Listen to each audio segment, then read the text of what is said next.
مسئلہ یہ ہے کہ وہ رپورٹ کر رہا ہے جو لاشیں ہماری ریاست نے ریاستی اہلکاروں نے گرائی ہیں, لوگوں پر اسٹریٹ فائرنگ کی ہے, مارا ہے, قتل کیا ہے لوگوں کو. مطیع اللہ جان صاحب رپورٹ کریں, اب ہم سب بات کریں گے اس پہ.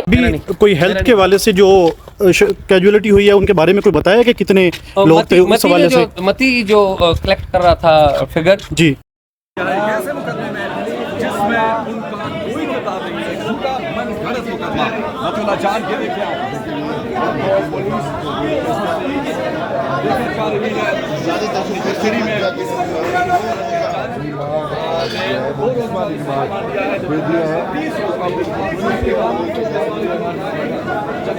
کا کیس لگا, جس طریقے سے پیش کیا گیا. ہم سب جانتے ہیں متی ہمارا بھائی ہے, دوست ہے, اس سے ہم اختلاف بھی کر سکتے ہیں, آپس میں ہمارے 100 اختلاف بھی ہوں گے, لیکن جس طریقے سے جھوٹا اور فیبریکیٹڈ مقدمہ اس بندے پہ بنایا ہے, یہ میرے خیال میں اسی طریقے پہ کوئی بھی جرنلسٹ بھی اور فریڈم آف ایکسپریشن کا کوئی بھی کیمپینر اسے قبول نہیں کر سکتا.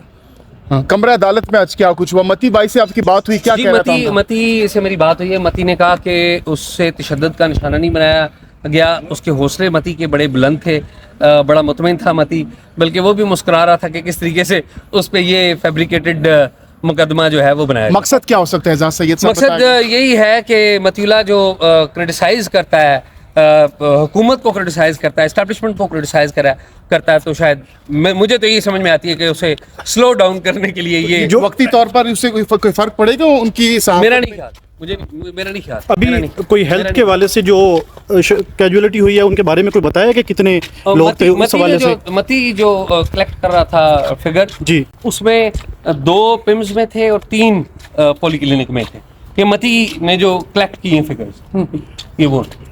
اچھا اعزاز سید صاحب, مطیع اللہ جان صاحب ایسی کون سی چیزوں پر انویسٹیگیشن کر رہے تھے جس کی وجہ سے نوبت پڑی آپ کے خیال میں مبینہ طور پر جو ان کو اریسٹ کیے گا اس فیبریکیٹڈ کیس میں؟ آپ کے بقول میرے خیال میں یہ جو متی نے انٹرویو کیے ہیں, ایک آدمی کا انٹرویو کیا ہے, وہ رینجرز کا جو ایکسیڈنٹ ہوا ہے, مجھے لگتا ہے کہ شاید یہ وہ ہو جائے.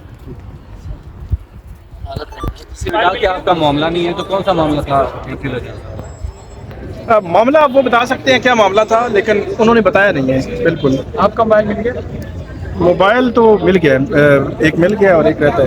ثاقب بھائی یہ کہانی جو ہے اس ثاقب صاحب گھبراہٹ تو نہیں ہوئی خاص طور پہ چونکہ آپ کا پہلی بار ہم نے ایسا کوئی کیس رپورٹ کیا کہ آپ کو اٹھایا گیا؟ مطیع اللہ جان تو آتی ہیں. ایک چیز بڑی کلیئر ہے, ہمارے یہاں جو جرنلزم ہم کر رہے ہوتے ہیں اس میں یہ جو چیزیں ہیں ہمارے ذہن میں ہوتی ہیں, ان کا آنا جانا یہ میٹر نہیں کرتا, اگرچہ ہم اس کو سپورٹ نہیں کرتے, لیکن یہ ہے کہ یہ چیزیں دبا نہیں سکتی. رپورٹ کے بارے میں بتائیے گا, جو آپ نے ایف آئی آر کے کنٹینٹ پہ آپ کیا کہیں گے؟ کیا یہ مذائقہ خیز نہیں ایف آئی آر تھی؟ آپ کیونکہ ساتھ تھے, تو کیسے ایسے ممکن ہے کہ ایک طرف گاڑی جو ہے ان کی پارٹی میں مذائقہ خیز تو میرے خیال میں بہت ہی کچھ چھوٹا ورڈ ہے اس کے لیے, لیکن ایک بات بڑی کلیئر ہے, میں as a journalist, as a court reporter, یہ جو موجودہ حکومت ہے رانا ثناءاللہ صاحب کو خاص طور پر بہت بہت مبارک دیتے ہیں ہم کہ رانا ثناءاللہ صاحب نے ان پر جو جھوٹا مقدمہ, آج بھی ہم کہتے ہیں کہ رانا ثناءاللہ پر جھوٹا مقدمہ بنا تھا, تو رانا ثناءاللہ صاحب نے اپنے اوپر بنائے ہوئے جھوٹے مقدمے کا بدلہ لے لیا ہے. اور کس سے؟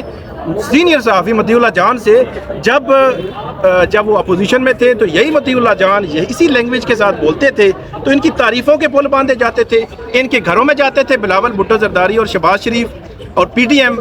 آج اسی پی ڈی ایم نے جو ہے وہ اس پہ آئس اور جو دہشت گردی کا مقدمہ بنایا, تو ان کو مبارک ہے.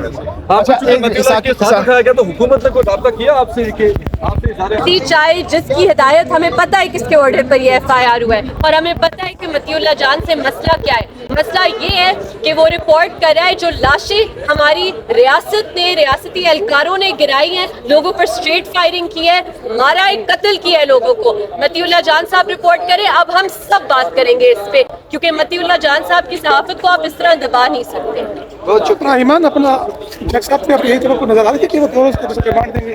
دیکھیے مجھے بالکل یہ ایکسپیکٹیشن میری توقع نہیں تھی, کیونکہ جب آپ یہ ایف آئی آر پڑھتے ہیں یہ واضح طور پر ایک جھوٹا ایف آئی آر ہے.